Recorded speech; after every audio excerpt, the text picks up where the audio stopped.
Welcome back. I'm glad you're still with us here on MorningAtNTV. Time for the Kickstarter, and we're going to be talking the national budget for the financial year 2025-2026 in line with the reading of the same that is expected to come through for the Minister of Finance on behalf of the President later today at the Kololo ceremonial grounds, where the Speaker of Parliament, Right Honourable Anita Among, will constitute the grounds into a sitting or a session of Parliament. In studio this morning, we are looking at how sustainable is the 2025-2026 budget for the nation. I'll be introducing my early of guests who will be helping us with much needed perspective as well as insight into that. But our preamble states that Uganda's approved budget for the financial year 2005-2006, approved by Parliament on May the 15th, is 72.376 trillion Uganda shillings. It's guided under the theme Sustainable Industrialization for Inclusive Growth and Employment, Wealth Creation, and that's what has been shared by the Ministry of Finance. And today, as the country prepares to listen to the Minister and indeed the President, on whose behalf the Minister reads the budget, some are holding their breath, others are not optimistic. They think it's a ritual, while there are those who are more concerned with the pain points across the economic landscape, including the controversial EPS that has been halted today. My guests will be diving into that too a little bit, but allow me to introduce on my immediate left, I have with me Honourable Hassan Chirumira, the Member of Parliament for Katikamo South. He's also a member of the National Economy and Trade Committee. Many thanks for joining us. Good morning, our viewers. Nice to be here. My name is Chirumira Hassan, of course, Member of Parliament representing Katikamo South, and I'm from the National Unity Platform Party. National Unity Platform Party. And allow me to take this opportunity to congratulate our President yesterday for being re-elected as the President of the National Unity Platform. Okay. I also have with me Ezra Byakutangaza. He's an economist. Many thanks for making time. Thank you very much for hosting me. My name is Ezra Byakutangaza, an economist by training and also intending Western Youth Member of Parliament. And I'm glad to delve into the discussions of allocations of resources of this nation. Thank you. Great. We have a lady with us in our midst, Teopista Kiza, the head of programs at the Africa Development Link. Many thanks for making time. And thanks for hosting me. Good morning, our viewers. And on our extreme end, I don't know whether it was a strategic opposition for you to take. Kenneth Asimwe is from the Civil Society Budget Advocacy Group. Good morning, our viewers. As introduced, I'm Kenneth Asimwe, an economist with the Civil Society Budget Advocacy Group, CSBAG. And thank you for watching. Great. Ladies and gentlemen, you're welcome to MorningAtNTV. Let me begin with the Honourable Member of Parliament. You do sit on the National Economy and Trade Committee, and we are well aware that by the time this day comes, the budget is well out and pretty much noted by those, especially the key stakeholders. First, bring us up to speed with the 72.376 tag, that trillion tag that this budget is standing on, and also how it plays into the theme, sustainable industrialization for inclusive growth, employment, and wealth creation. How is it different from last year? Of course, as a Member of Parliament and a member on the Shadow Cabinet, when this budget came up, the whole process of the budget framework paper, we tried to advise government about this particular budget. When you look at it critically, it does not resonate and inform the whole country, especially going forward as a country in terms of industrialization, as they are saying. Because if you look at it, the 72.376 is going to be financed by borrowing mostly, because if you break it down, 34.5 is taxes, of course, local revenues and all that. And then, of course, you're going to have 3.2 trillions from non-tax revenues. Of course, non-tax revenues are those fines like the ones that have been stopped last night. And then, of course, you look at passport payments and maybe IDs and all that. Then 2.74, I think that is grants. This time we're going to be getting grants. And then, of course, the big chunk of that budget is going to be financed by by borrowing, both externally and internally. My biggest worry with that is that remember, the Minister of Finance came to Parliament, and on page 19 of the medium-term debt management strategy, they warned Parliament that these countries where we borrow money because of global recessions and how focusing on their economies, and they do not have money to borrow countries like Uganda. Now, my biggest worry is that we no longer have concessional loans. Most of the loans that we are going to be getting are non-concessional, and that simply means we're increasing the burden of our country. And now that also means that the biggest chunk of borrowing is going to be done locally, domestically. We are going to the local banks to borrow money and all that, and that, of course, goes back to interest rates, inflation tendencies in our economy and all that. And now the other issue on the 72.376 budget is that part of that money is going to be used to refinance, rather to repay, to pay off our debts. 40% of that money, 40% of that money is going to be used to pay off the debts. Now, the remaining amount, which is 60%, is the one which is going to be used to pay salaries, of course, run the government. And now then the question is, where is this whole idea of industrialization going to fit into that budget? Because when you look at it, the 60% remaining after paying our debts, the previous debts we have accumulated as a country, we are remaining with only 60% of that budget. Now, from that 60%, we have to pay salaries, we have to run the country, and now they are telling us, okay, they are lying to the country, that this budget is all about industrialization, we need to develop our country through industrialization. Where are we going to get the money to finance those projects that are going to help us to industrialize our country? And that's why we of course, as the shadow cabinet, we advised government. Our role is to advise government. Because maybe now we need to go back to the narrative. The NRM government continuously lie to our people, and they give wrong narratives. A budget is a budget because it is income and expenditure. We look at incomes in terms of where do we get the money and how do we spend the money. When you look at our budget, the biggest chunk of our budget is expenditure, consumption expenditure, little investment. And now we are telling the country, and maybe that's why they keep telling people that this is the national cake. Budget is a national cake. Why? Because they put the cake on the table and eat it and distribute it among their friends. Our thinking is that a budget should have a portion of reinvestment. We need to invest in projects that are going to develop our country. Now, when you critically look at this budget and look at the different sectors and how they have apportioned money, you're going to find out that the sectors that are supposed to fetch money for our country are actually getting little money. The sectors where they are spending money is actually expenditure. There is no return to investment. Look at the agriculture sector, minimum investment. The tourism sector, where we're expecting to get money in terms of course, developing the tourism industry and all that. There's minimum investment in that. But look at the budget of the State House. A lot of investment is going there. Okay. A lot of investment is going into the expenditure budget of our country.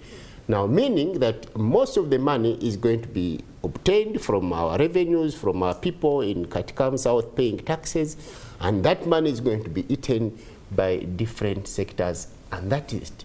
Now, next year we are going to come back and borrow.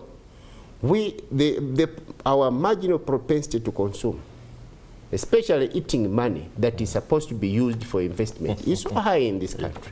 Okay. And now, the other issue is that we have a problem as a country, and we do not know. Maybe people do not know, but we need to tell them.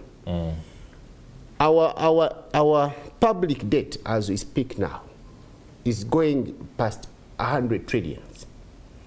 Now, the question is, who is going to pay off that debt? Continuously, year after year. When I joined the parliament, it was around 60 something trillions. Now it is going to 100 trillions. That looks like it's a whole financial year of us not functioning as a country, but rather paying off the debt. Okay. Now the question is, who is going to pay that debt that continues? Talking of financing the budget, if anything we see developing over the last few days can be used as the threshold, it is you and me that are going to fork a lot of that money. Allow me engage on something that you talked about, and this should go to the civil society group, the CSBAG. The agro-industrialization, tourism development, mineral development, and things around oil and gas, as well as science and technology, the ATMS, is something that has been touted as the next lever for economic growth and transformation. However, when you look at the allocations, there is discomfort, and most of that discomfort is readily coming from the civil society budget advocacy group, if the sentiment of the executive director, Julius Mukunda, is anything to go by. Government is not putting its money where its mouth is. Just take us through what the civil society budget advocacy group thinks about these allocations and what exactly should be done. Thank you. Yeah, it's very good that this discussion has come up, especially on the ATMs.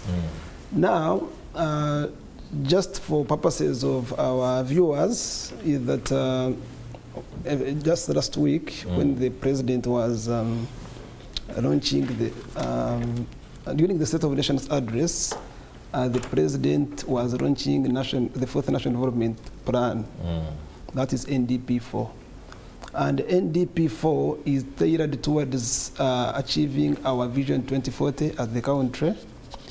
And for us to get there, the technocrats in government, particularly Ministry of Finance, National Planning Authority, identified key priority areas that we believe they can enable the country to have a tenfold growth, to have our economy grow from $50 billion as of financial 2022-23 to $500 billion US dollars in the financial year 2039-2040. Yeah. And these priority areas that were identified are the ATMs, agro-industrialization, tourism development, mineral-based industrial development, then the science, innovation, and technology that you mentioned. These are the areas that they identified. And what is very good about this is that tourism is projected to raise revenue worth US dollars 50 billion by 2039-2040, followed by agro-industrialization that is expected to raise about US dollars 25 billion by that time, 2039-2040. Now, this financial year, 2025-26, marks the first year of implementation of the Fourth National Development Plan. So meaning that it is the first year actually of our journey to 2020 to the $500 billion economy. But when you look at, yes, and actually when you look at the potential that we have, especially now let me refer to tourism itself, it's really immense. In the financial 2022, okay, we look at 2022, let me look at the current 2022, tourism brought in 7.9 trillion Uganda shillings. 2023, it increased to 10 trillion, 10.9 trillion. 2024, 12.06 trillion. So you can see that this sector is very progressive.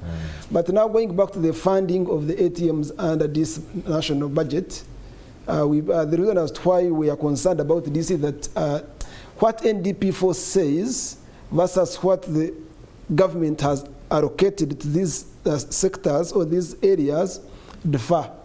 There is a shortfall of 1.2 trillion in funding of this. In this financial budget, there is a shortfall of 1.2 trillion as far as funding the ATMs is concerned. But also, they are just taking a smaller share, that is 4.9% of the total of the 72 trillion budget. So now we're looking at that. You wonder how priority areas can really take such a small share. That is of concern. When you look at tourism itself, it has been allocated 427 billion Uganda shillings in this financial year. Of course, against the 464 billion proposed by NDP4 as of this for this particular financial year. And also agro-industrialization, which is very important because when you look at the PDM program, which is really a flagship program, and it is more focused on agriculture.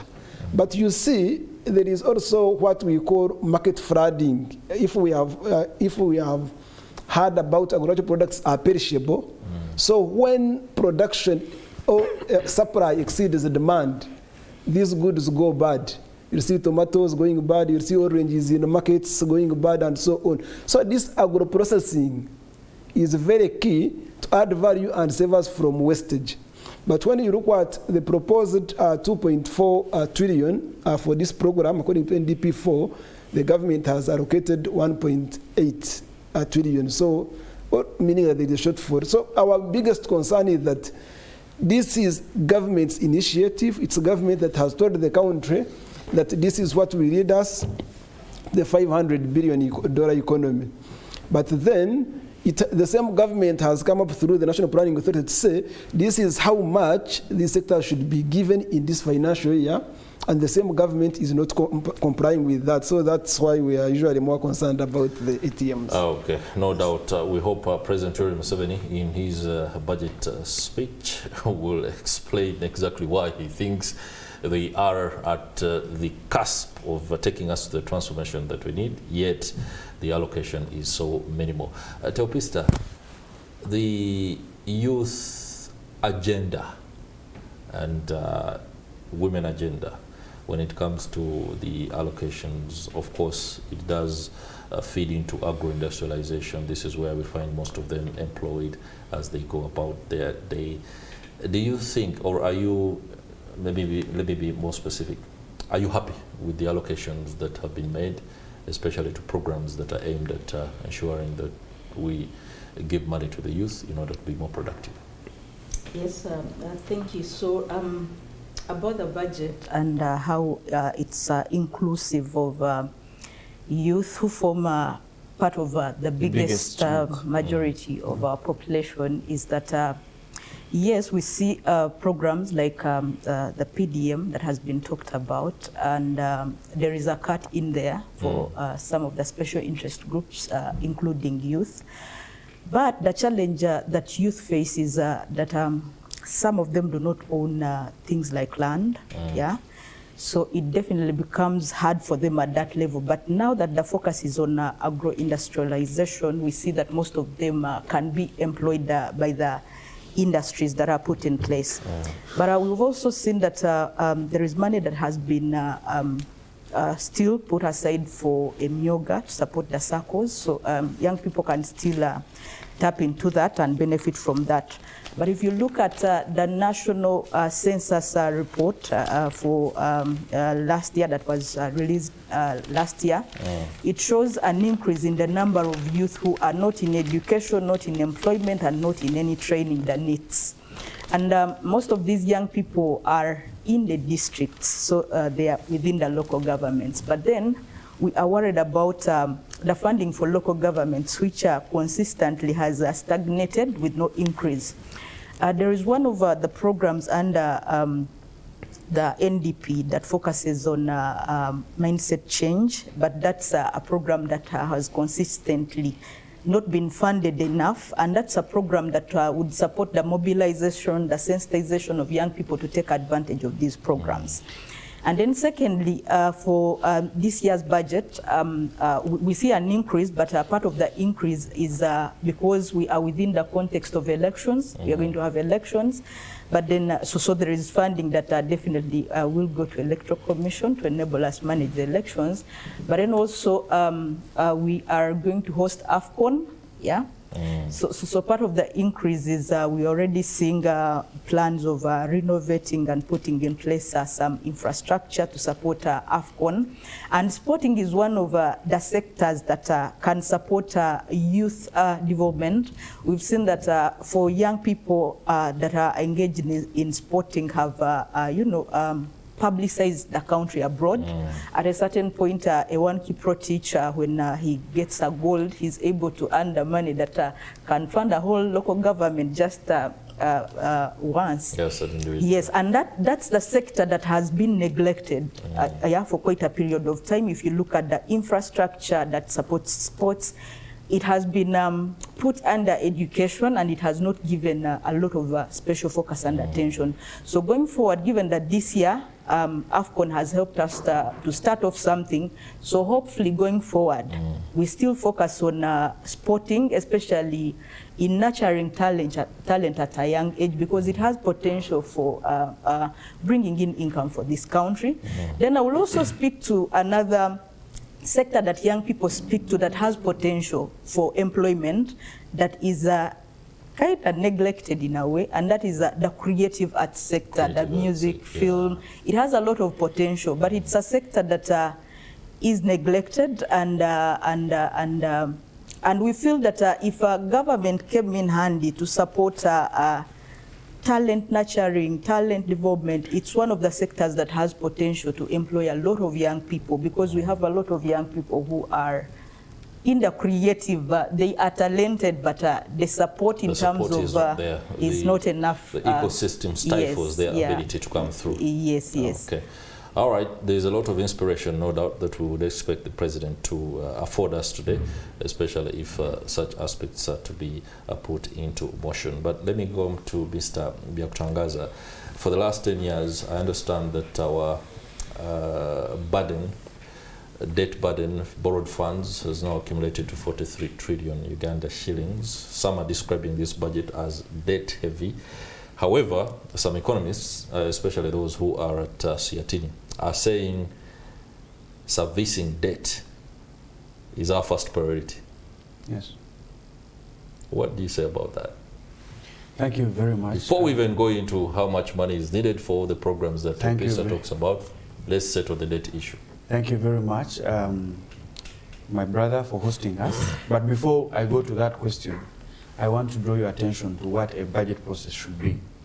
Like we've messed it up. I feel like it's here.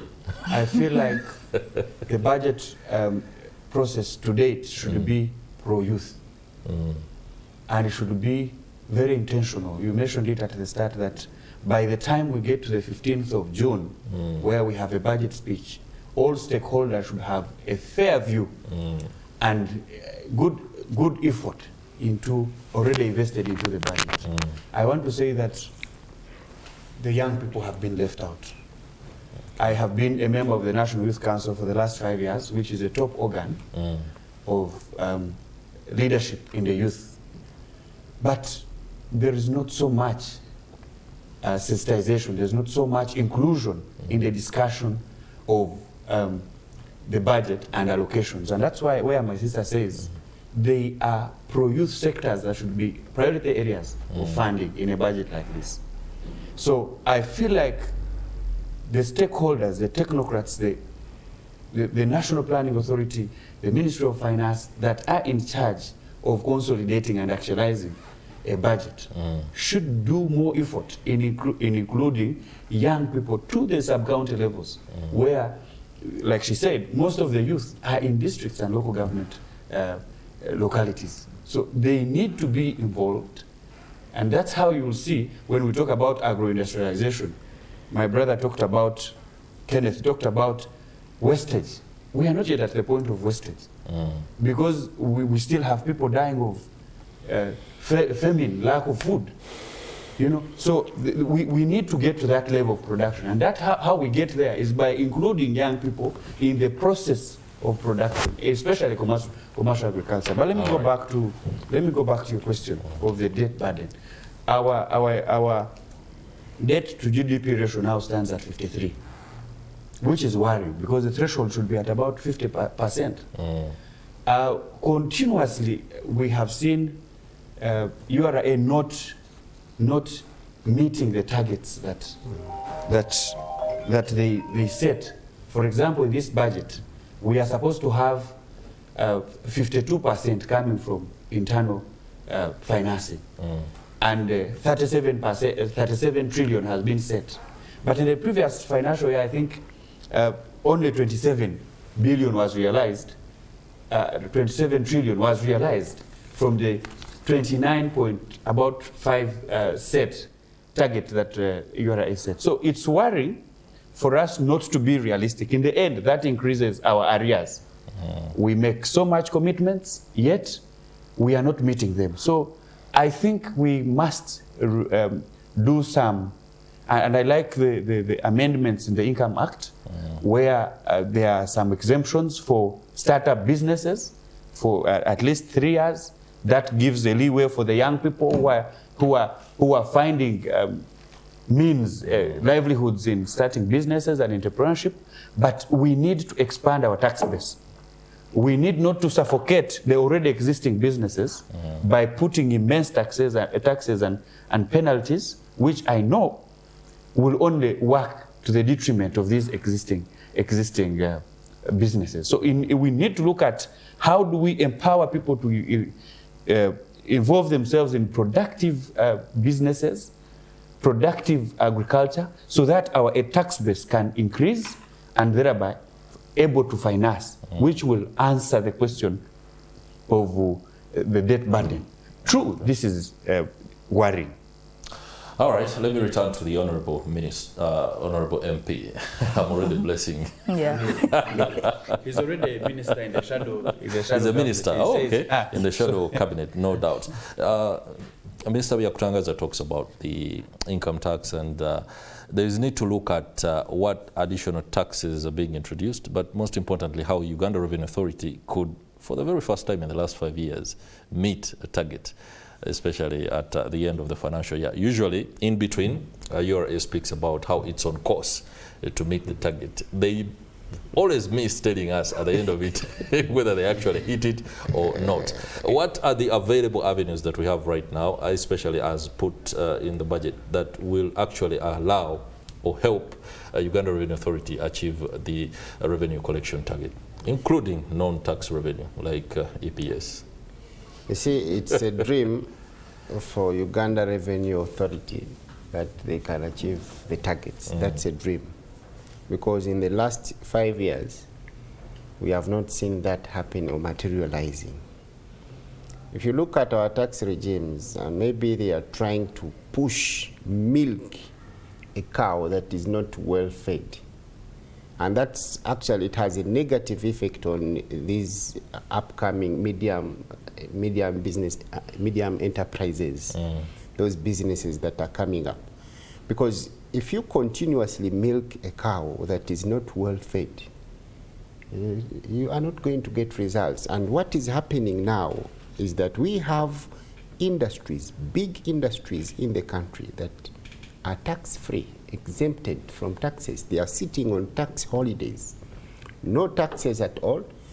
There have been, of course, some of these companies are foreign companies that have come here. They have been given facilities, given land, given everything, no taxes, given free electricity and all that. Now, after a certain period of time of making money and, of course, repatriating the profits back to their country, they close business and maybe relocate to Congo or any other country. And this is on record.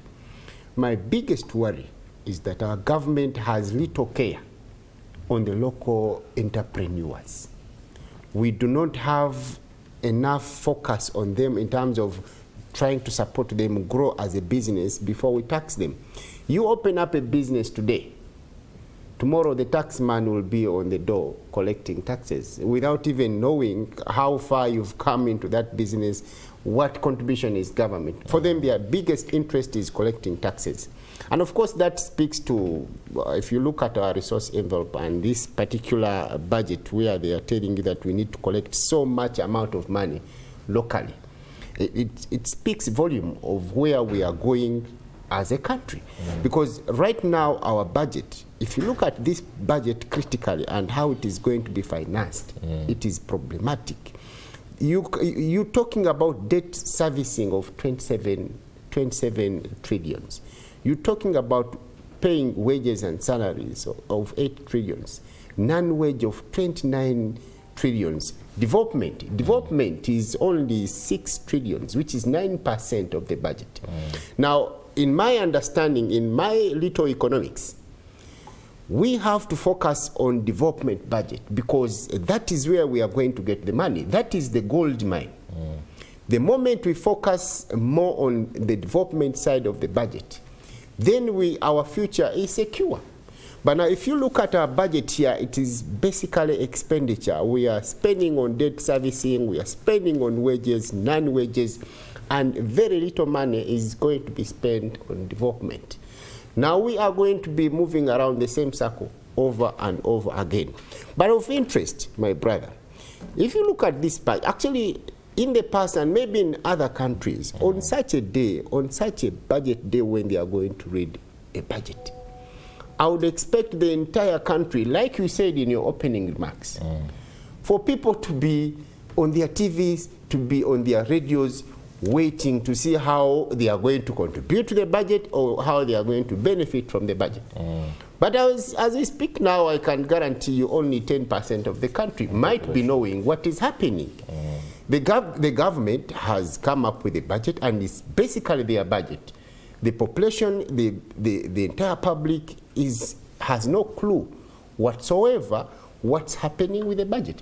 Now the question is, who is the owner of that budget? Is it for the people or it's for government? In any case, they have cooked it, they have it. Now the people who are supposed to benefit out of it, the people who are supposed to contribute towards the budget, have no clue whatsoever. Kenneth Asibe, the teams at CSPAC and indeed the wider civil society do a lot of follow-up. So maybe the question of whose budget is this can best be answered by you. And also talk to us about how domestic revenue collection will come through. The Honorable MP talks about the gold mine as the development finance. Yes. That's quite disturbing. The development finance could be our gold mine. What are the available domestic options? I know pressure is increasing if EPS is anything to go by. Something else is going to come up that is not EPS, but the pressure will keep coming. How do we move? Okay, thank you. Before I respond to that, there is something I wanted to just briefly, like within less than a minute, about the public debt. Our public debt has grown up to a tune of 107 trillion, and that's our public debt stock. But as we may know, is that a debt may not be a problem, but a problem, it comes with the cost of servicing a debt, that is the cost of borrowing, but also another problem is on, okay, that is the source, where you get money from, but how you also use the borrowed resources. Those are the two problems that we have. One, Honorable talked about it at the beginning, that most of the monies that we borrow now from non-concessional, you find we are borrowing from commercial sources at very high interest rate, but short repayment period. And yet government is investing in projects that bring returns in the long run, not in short. So that is a gap, and it's a challenge with the debt.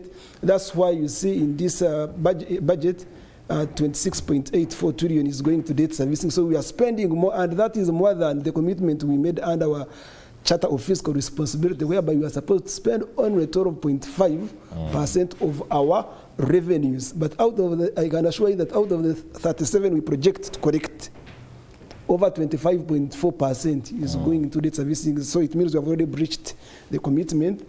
But secondly, other than the source on the public debt is usage. You see, we have a challenge of delayed project implementation. We seem not to be prepared, or sometimes we even miss some steps like feasibility studies. When you look at the Osega Mpigi Express Highway, the project that was supposed to cost about 500 billion Uganda shillings, now, and it was supposed to be completed 3 years ago, it is said to be at 40%, yet now the cost has been revised up to 1.3 trillion. So those are the challenges we face now, and all this is borrowed money. So that's why I say that the usage is a problem, but also the source is a problem. Now, whose budget is it? Yeah, moving on to whose budget what is are the it? available options, especially when it comes to domestic collection? Yes. Now going back, okay, let me begin with, I will end with whose budget is it. Let me first go to the issue of revenue collection. Okay. Okay, you have already mentioned it that over the past years, we have not been, URA has not been hitting or meeting these targets. And you saw the Commissioner General of URA last month, I think on 28th or 9th of May, while he had the journalists, they had some awards, the annual journal something awards, and he mentioned that out of the target of 31 trillion they have for the current financial year 24-25, they had collected up to 27, so they are yet to collect 4 trillion within 1 month. Now within some 12 days. But by then, so now you see, and they have to collect that money. So meaning that the URA has not been raising or meeting the targets, and now it has been revised to 37 trillion for the financial year 25-26. That's our hope. But when the challenge is one, there are a number of challenges.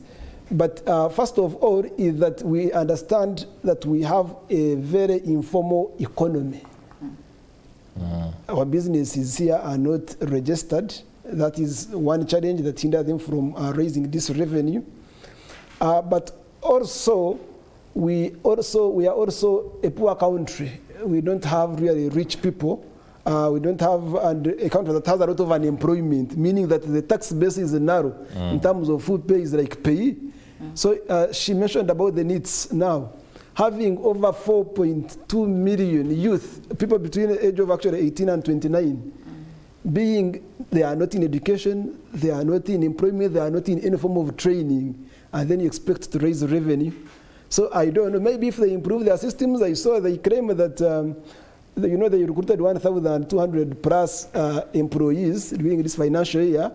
So their hope is that this manpower, once brought on board, it will be able to support them to raise this revenue. That's what I have heard from the URA. But for us as CSBAG, we are also encouraging them, especially at border points. URA cannot be everywhere. When you look at even the Local Government Act, it really provides that these local governments can actually support URA in collecting revenues, and then they are paid commission, but they have failed to take this alternative. We have been encouraging them, why don't you sign some MOUs with the local government, especially at border districts, these border districts, so that they support you. We still have a lot of leakages in the system. So those are the gaps. So I don't know whether they hit the target, but I don't see anything new that is going to give them this money. Then now about whose budget is this? Okay, generally this is our budget as the country and as the Ugandans. But the problem that Mr. Ezra Byakutanga has highlighted, the issue of involvement of the youth and the country at large in this budget process. You see, around September every year, there is a national budget conference. Once that happens, the budget now goes to the local government budget consultation. These are regional across the country. And from there, now the budget is supposed to go to the village to begin with the village meetings, if I'm to go to the budget process. From that parish, sub-county budget conferences, those are entry points, district budget conferences, and the higher it goes, the more difficult it becomes for one to influence the priorities in the budget. But what we have seen is that most of these sub-counties, They don't care. One person will sit and say, these are the challenges that my people are facing without consulting the people. So that's why there is a tendency of disowning the budget. It's because people at a point where people are supposed to be involved, they are actually not, especially when it comes to the local governments and local governments. But another thing is that it speaks to, you see, like now we are celebrating that there is money for PDM, 1.075 trillion. But you will also see that the design, she mentioned sectors where the youth are. But when you look at the areas of focus of PDM, you have seen the president has been moving across the country. How many youth have we seen in success stories of PDM? Oh, the role models. And they are the majority. Old men and yes. In fact, yes. Just for information, I have been also following closely the 30% that is accrued to ring-fenced for youth utilization. I will tell you that they are not youth or circles benefiting at the parish levels. It's old people. Old people. So that means, in fact, there is appropriation that again happens when the money lands at the parish. So that is very, it works to our disadvantage. Very much. My point home, thank you for the compliment, because all this information is necessary for us. No doubt. What I have realized in this country is that the government has somehow failed to align itself to the needs of the citizens, but it wants the youth to align themselves to government designers. And that's the challenge. That's why the uptake of most of these programs is very minimal when it comes to the youth. I saw what happened in Oshane. It is the only youth I have seen throughout all these presidential tours on PDM. It happened, I think, in Shema. The president, as I think it was just a spot on, and a young lady was saying that, Your Excellency, you received the money, but then the president asked, what did you use it for? He said, when this money came, I went to the salon, worked on my hair. You see, I used to treat myself, now I like myself. Why? That now she looks more beautiful, but it means that these people, we emphasize that How did I miss that? Yeah, it has been even trending. And the president said, you need to guide these young people. That one speaks to the 7 pillars. You say you cannot pick out one pillar of the revolving fund, That's right. and you think you can achieve the desired returns. Okay. It should have been that community mobilization and mindset change was very key, and it is still very key in this PDM. Is that something your organization has the capacity to deal with, especially given the fact that you have the, should I call them, the tentacles to reach youth more readily than some government agencies? Yeah, so for my organization, for the fact is that we are not grounded everywhere in Uganda. So that is why we wouldn't even expect you to be. Yes, so that is why it is very important for government to be intentional on partnering or working with civil society organizations. Because at times, we understand young people more. Yeah? Young people are using digital technology. If you want to pass on information, going forward, you cannot avoid TikTok. But is government on TikTok? Are they on TikTok? And like we've said, is little money goes to local governments, and what makes it worse, the department within local government that is supposed to do the mobilization, the sensitization of young people is not funded. The community development officers are not funded. So you don't expect someone who doesn't have a budget to move on to sensitize young people about these programs. And then also the other challenge that we find is that if you look at the information or guidelines of these programs, it's always in English. Less of it is translated into the local languages. So it is upon the local governments to translate that information into local languages so that it is understood by the youth in the communities. But that is a challenge, that this information is not translated into the local languages. And then the other thing that I can still talk about is that I appreciate the idea of tax exemption for startups, because that has been a point of advocacy for most young people who start up businesses, but because they are taxed right away on their capital, then their businesses go down. So it's a good one. But now my worry is about the implementation. I'm looking forward to the framework or strategy that government is going to use to implement that. Or there is a likelihood it might still be misused by some people. What if people start off a business for 3 years, and when they get to know I'm clocking the 3 years, they close the business or even change the name of the business. So there is a lot to do in terms of how that is going to be actualized, or otherwise it's one of the game changers that can support young people to start up businesses going forward. And then the other thing that we face as a country is that we know that people want to start up something because everyone feels they want money. I've always asked a question. For most of the young people who have gone to the Middle East, where do they get the money they put in? Yeah? They always get the money because they have an assurance. The moment I go, I'm assured I will earn a salary of 1 million or this and that. So why not going forward, instead of starting from the side where we are giving people money in form of the PDM, why don't we do kind of like a survey so that we have our markets ready, and then we direct people and then tell them, you know what, these are the sectors, if you do this, you will be able to earn this. There are a lot of people that are investing in coffee because they are well aware. Yeah, they are well aware of the sector that if I have my coffee, this is what I am likely to earn. Out of so that information is not accessed. Then there are opportunities in the oil and gas. I remember there was a manpower survey that was done earlier on, and it highlighted a lot of sectors that are cut where young people can gain employment, but it also highlighted some gaps, especially in the skills that we have, the plumbers, the welders, and the people that we have. And then they made recommendation of what needs to be done to prepare our young people to benefit from that. But then we don't have information of how much government has done to prepare young people to benefit from that sector, because it is one of the sectors that they are putting forward as a priority sector for young people. But how many plumbers have been retooled?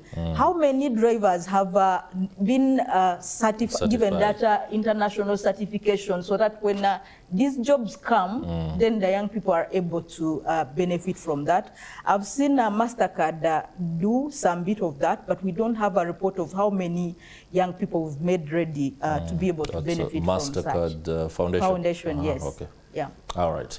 Thank you very much. You spoke about, you tried to draw some comparisons on how things can improve. The people who go to the Middle East seem to always find the money, which is usually in the region of 3 to 7 million. Yes. Now, I'll be very candid. Ugandans or Africans, for that matter, we have a bit of trouble when it comes to why you are able to get money to do certain things and not others. Yeah.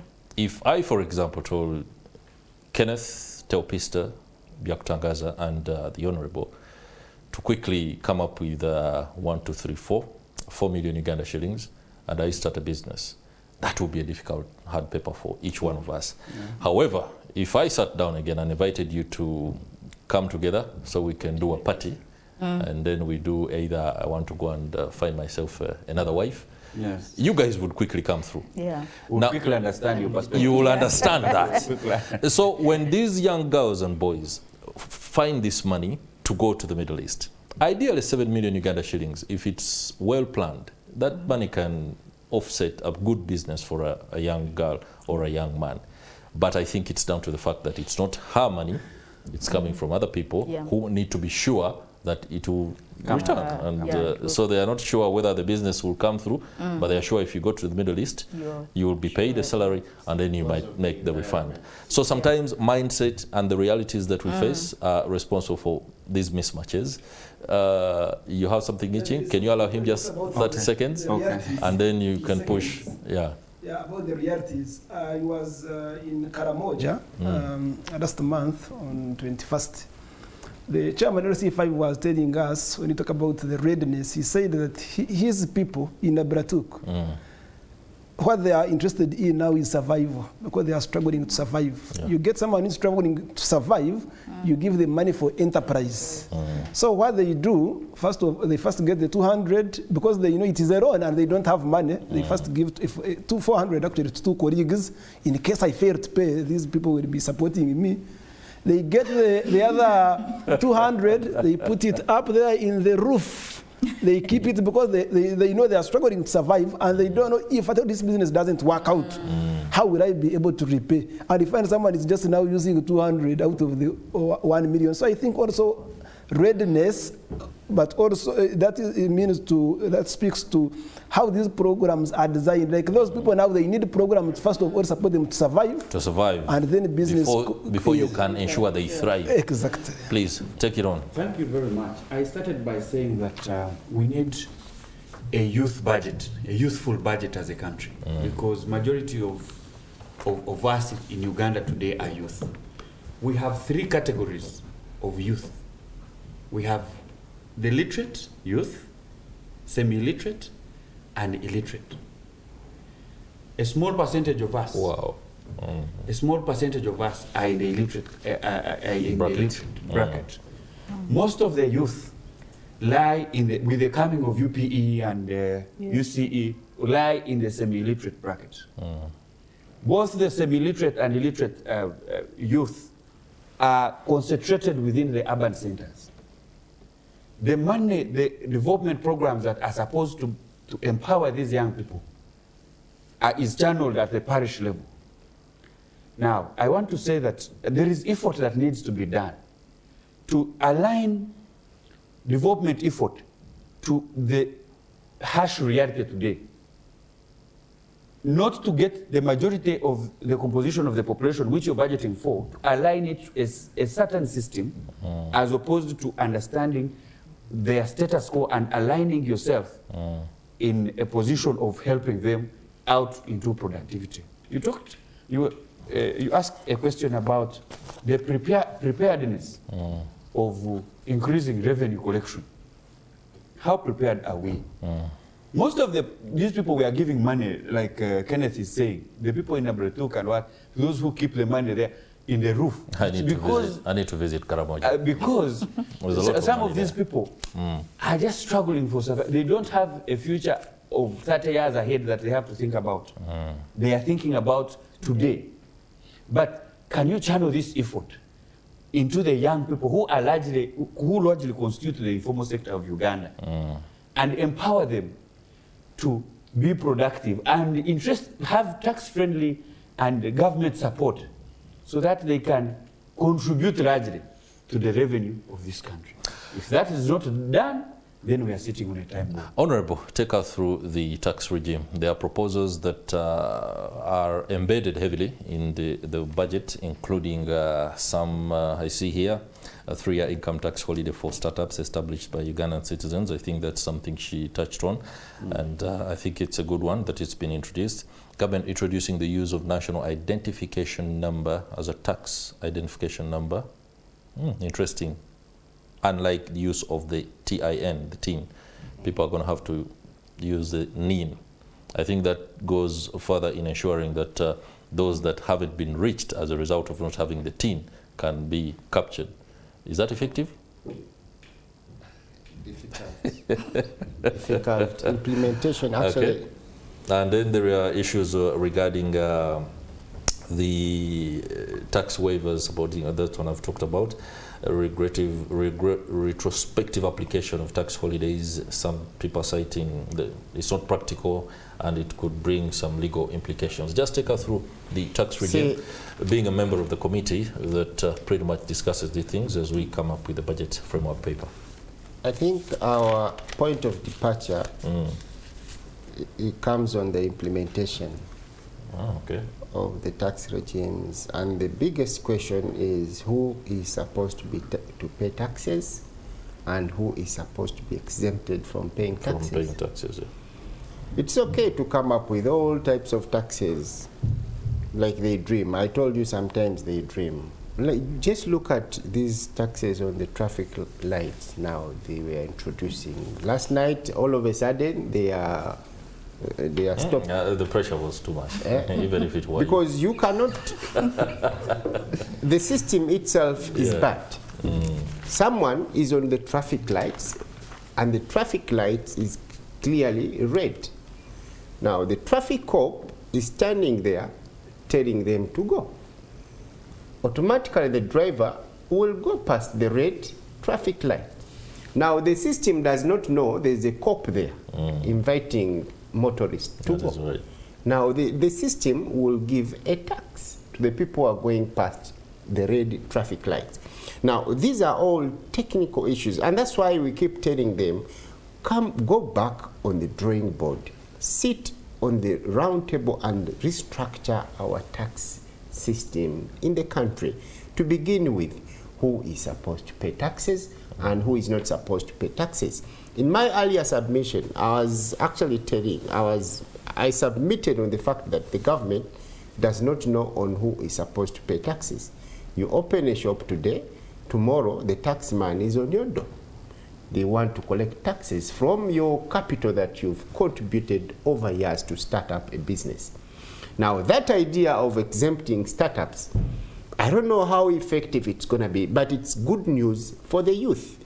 Because like I said, the youth do not need stipends. They do not need this 1 million of PDM money to do business. No, they do not need that. They need a very good environment, a very good system for them to thrive. Look at these banks, commercial banks that we have here.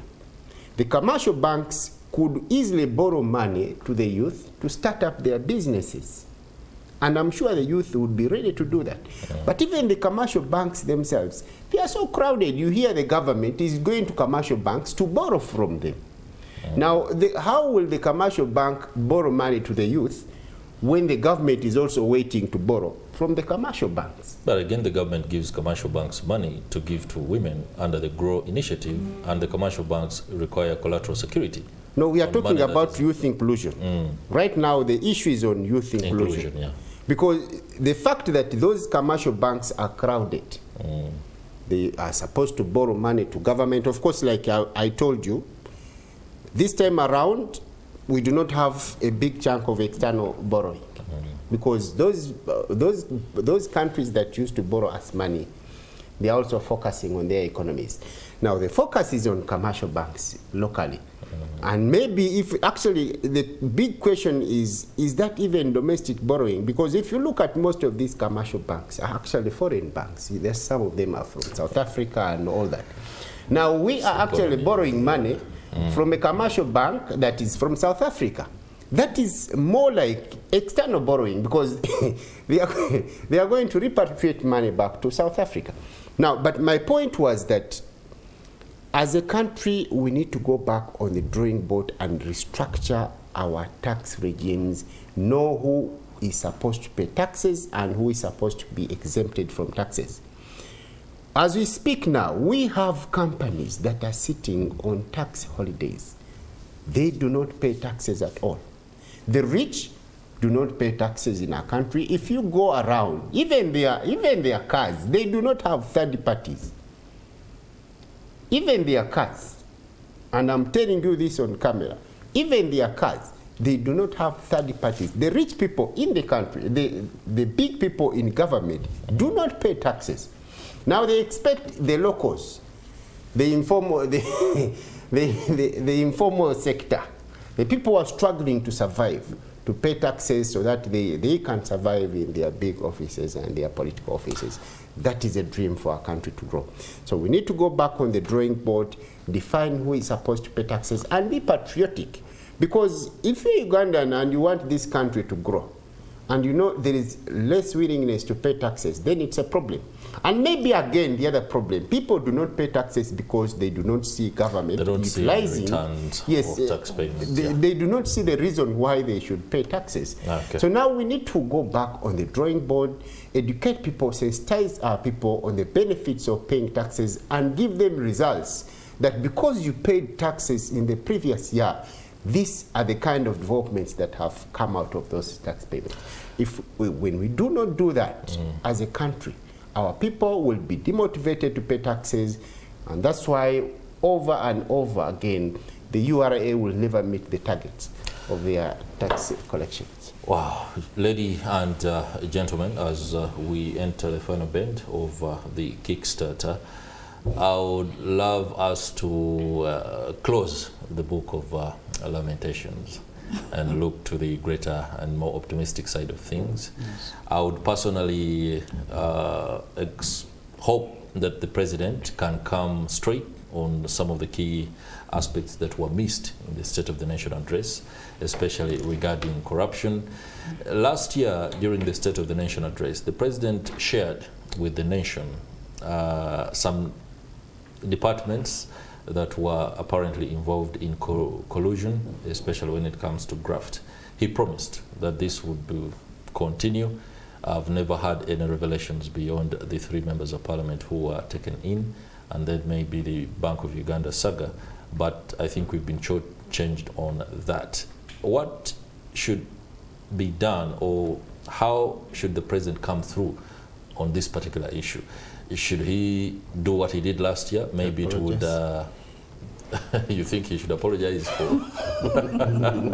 Mr. Kiza, do you see him coming strong on the corrupt this time around, or it's going to be another ritual? Ritualistic speech, so to speak. I don't think. I've seen that when we are getting towards elections, it's just about politics. So he might not have such be serious on that, because right now the focus is on how doesn't want to unsettle how we the Holy Spirit get back to government, and what worries me about this budget is that now that we are right into the political season, the heightened political season, there's a likelihood that it might not be efficiently implemented as we would expect, because everyone is politicking, and then we are not sure of the context. So given what we saw that happened in Kawempe, we are just not sure of what the context is going to be like. Ugandans are apathetic, they are worried. So that is the context we are in. So we are looking forward to even their manifestos, speaking strongly on how they are going to fight corruption, because that is one of the biggest diseases, and like we have said, it is something that has failed the service delivery, and that is why when people get this money, if a person gets money and then they have a sick person, they will not invest that money. They will instead focus on getting health care, or even paying school fees for their children because they don't have the money. So going forward, I cannot say I hope to see a lot, especially for this financial year, with regard to the fight against corruption, because of the politics that is going to happen. But hopefully within their manifestos, they come very strongly on how they are going to fight corruption, because it is failing service delivery in this country. Kenneth Osima?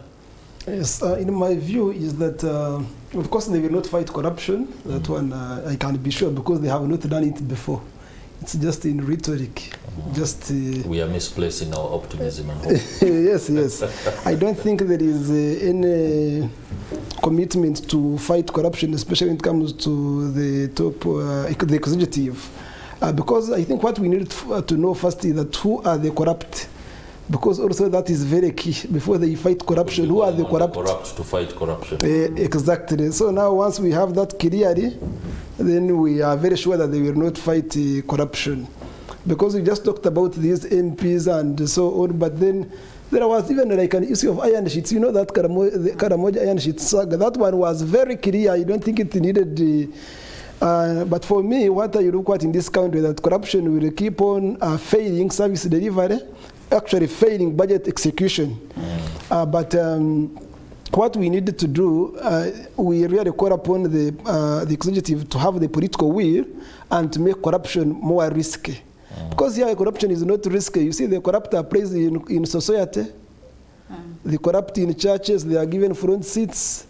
The corrupt in public events, they are the ones on the microphone. So you want me to shun the front seats in church in order for... if you are corrupt. I'm not corrupt, but I love to sit in front. Yeah, I might begin shunning those seats, not to appear corrupt. But I'm showing that society itself has embraced corruption. That's where the challenge is. Because otherwise, if society seriously rejects corruption, then we can begin to see political will to fight corruption. I saw when the Karamoja thing happened. I saw what happened in Kayunga with the minister not to mention. I saw citizens protesting that, oh, our man, don't arrest our man. So now you see. So that's the context that the situation we are in now itself provides fertile grounds for corruption. Mr. Byakutangaza, there is a lot of gloom on the economic horizon, but one man who seems to have a silver lining usually is Mr. Kasaija, first with his humor. Do you see him serving us a bit of that today? Most importantly, what do you see as our low-hanging fruits that we can quickly leverage on as an economy? Oh, of course, I expect that, because that is what he should. He should be offering us hope. He cannot afford not to give us hope as a Minister of Finance. But maybe before I just say that quickly, corruption is something that we are supposed to fight. You ask the question, what should the president do? The president will be helpless if the citizens don't say enough is enough. I subscribe to the NRM. I am one of those that participated in the march to Parliament, because we must fight that vice with all the energy that there may be. The people, it's an electoral process. During the last term, some corruption scandals have shown the society who the corrupt are. And the society, the people have the right. They have the power to do that. Okay. Mr. Byakutangaza, I'm afraid I'm going to have to halt you in your tracks there. I'm out of time, but many thanks for the perspectives that you have shared. Kenneth Asimwe from CS Bank, Teopista Kiza from the Africa Development Link, you, Mr. Byakutangaza, seasoned economist, and of course, Honorable Hassan Chirumira, Member of Parliament for Katika South, also member of the National Economy and Trade Committee. The budget reading is expected later today, and our team is on the ground to bring you that coverage as and how we shall be able to. For now, though, that's it for the Kickstarter, but also Morning at NTV. It's been a pleasure having your company. I hope you take time. It could be a radio that you have. It could be staying on the TV. Those of you that have the mobile phones, you can follow online and listen to the Finance Minister as well as the President outline the plans for the next financial year. It's very, very important to understand these dynamics so that you can work from an informed point of view as a patriotic citizen. I'm Chris Higenyi. Have yourselves